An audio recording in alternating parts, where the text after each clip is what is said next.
We're ready to go. Okay. Good morning, everybody, and welcome back. I hope you're having as good a day as I am today. And you new people out there, subscribe. It's free and we appreciate it. So today we're playing with this little PB251 Echo blower. Now I picked it up as part of a deal with I believe an edger. And it doesn't run at all as it sits. And I think it may have been tinkered with a little bit, but we're going to find out shortly. Let's get started. Man, I am just tripping all over camera equipment today. So the first thing we always do, I don't always show on camera, is check the gas. I don't know if this is good gas, but there's lots of it. So let's go ahead and drain that out. Okay. I like to drain it into a container. I don't drain it back into my gas because you never know if it'll have floaters or if it'll just be flat out bad fuel.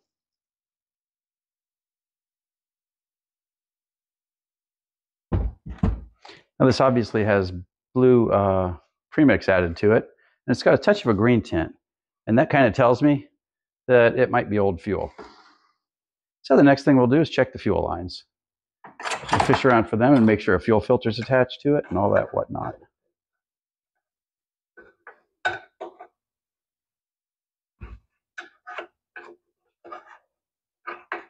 And they feel pretty flexible. And there is a filter, but I can't tell what kind of shape it's in. So let's go ahead and pull it out and take a look.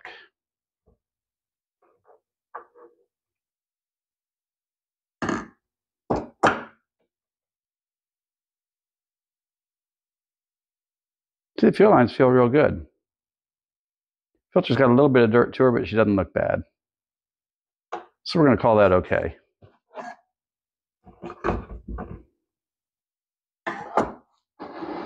Now the next thing we'll do is just simply add good gas to it. If we've got known good fuel in it, then that's one less thing to worry about.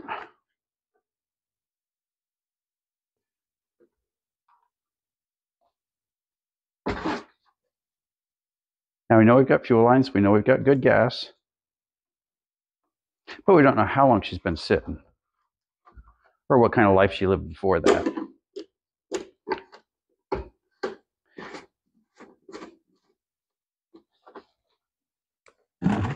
And this is what we do every single time. Now we'll try to start it. It might just be that easy.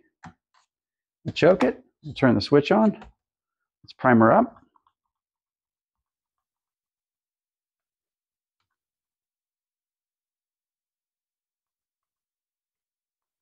Okay, she doesn't appear to be getting gas to the carburetor when I prime it.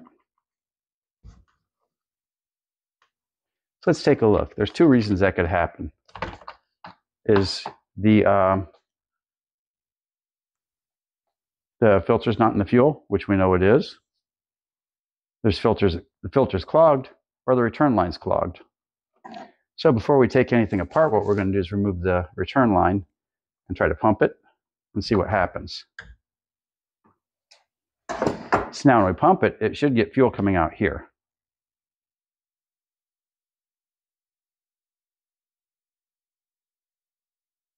And it's not getting enough. So that tells us that chances are here it's got a bad metering diaphragm in the carburetor. But as I've said 100 times with these little two-stroke motors, don't fool with that. And this line doesn't feel as good as the black line does. The black line feels pretty good.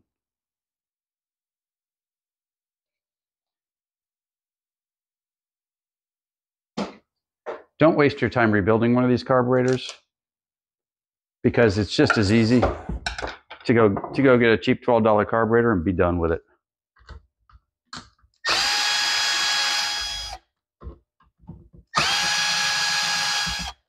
And the time you'll spend working on this will make saving this carburetor not worthwhile anyway. Okay, we're making notes of the carburetor. Now, if you do go buy an aftermarket carburetor for this, the things you need to keep in mind are put this in front of your computer and get a really good look at it and visually compare it to the carburetor you're purchasing. Because these companies, especially little Chinese aftermarket companies, make a bazillion carburetors and they don't always label them well. And this carburetor probably fits on 8 different machines.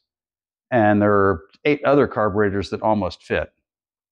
Now notice we loosened the fuel cap up before we started taking the fuel line off.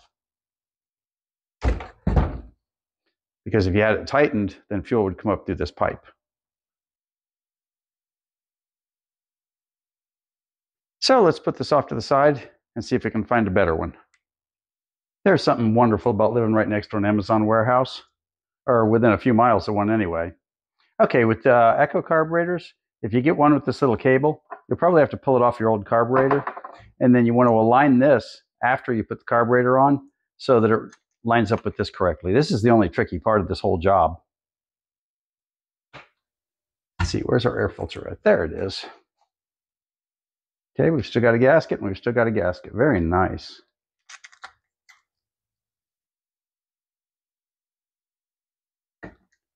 So now what you want to do is get this little ball hooked into the accelerator right there, because the trigger pulls backwards.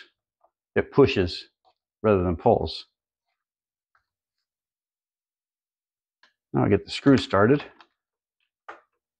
Get them to line up with their holes and then make sure all the other janky little stuff's together. And it is.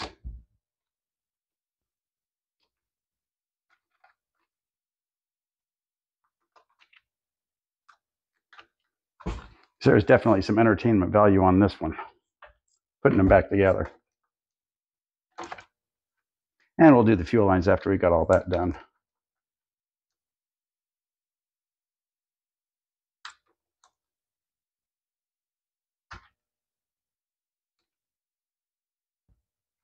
There you go, there's one. I believe that's the second one. Oh, there we go, and there's the second one.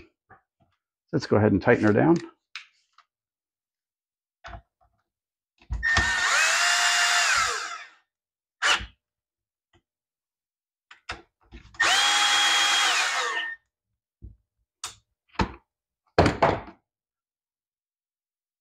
And when she's sticking just a bit, that means our little steel tap's not lined up quite right. Let me get you in here a little closer.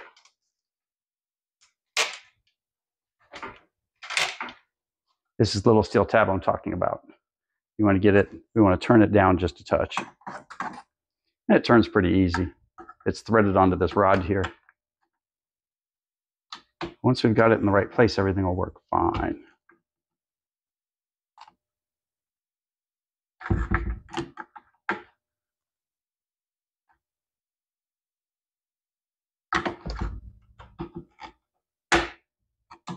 Oh, did you hear that? And you see what I mean. She was all hung up and it was hanging on this bar. But now that it's free, the accelerator works perfect. So let's go ahead and put our fuel lines on. And in this case, it's not as obvious as most, but I'm pretty sure the fuel in goes closest to the motor. Or closest to the motor. And the return line goes right here. And when you prime it up, you'll see gas going back in your return line because you know this, the yellow one is the return line. You know it's the short one.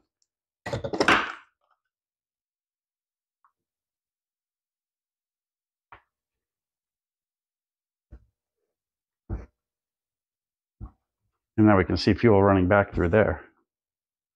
So we know we did it right. You'll know you did it right. Okay, choke works correctly. Let's pull the old air filter off and put a shiny new one on. That one wasn't especially dirty or anything. It's just a different color.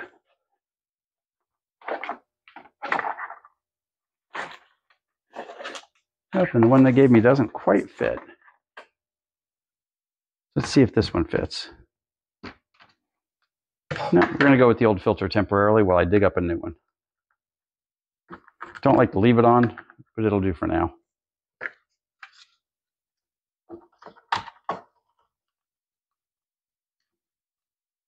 Don't mind me while I fumble around here.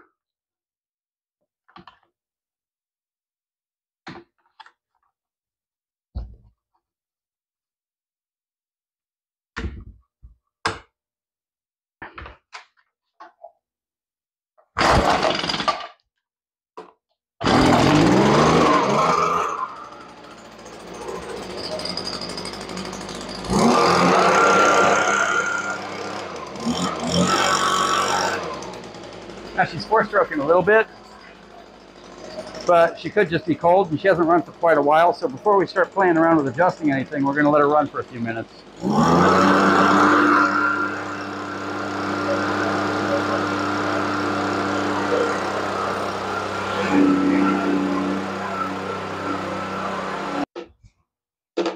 I don't know if I've ever heard something start that easily and sound that terrible.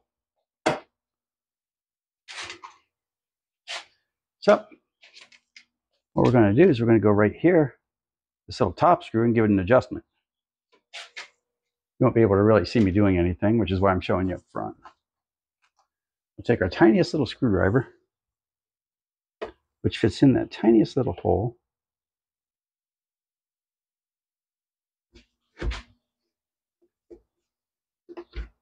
And we'll adjust it on the fly.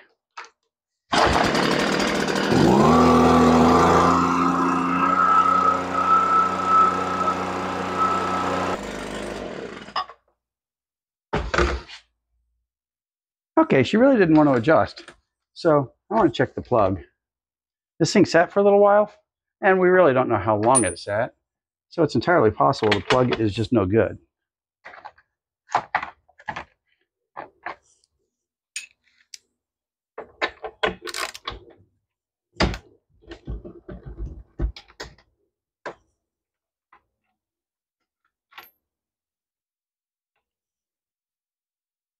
Now the plug looks a little bit burnt up.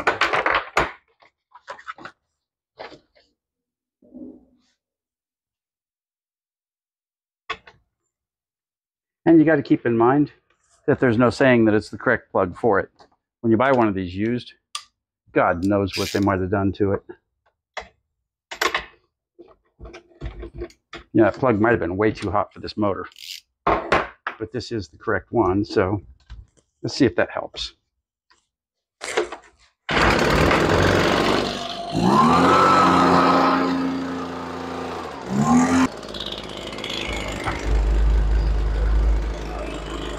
Okay, that didn't help much, so let's go to the air filter. We'll take the air filter off while she's running and see if it makes a difference.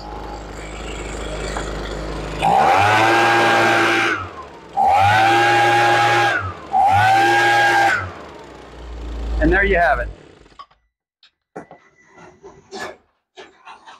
It sounds great without the air filter on. And that wouldn't have been easy to catch. But we'll put a new air filter on it before we sell it anyway, so it's all good. Now I've got to say, an air filter causing an engine to run like that is unusual. But this one's obviously completely soaked with oil and everything. It's no good. It's done.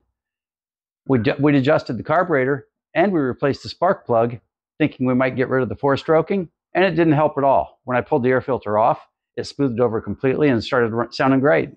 So air filter was the next logical step. I appreciate you watching, and don't forget to subscribe. We'll see you next time.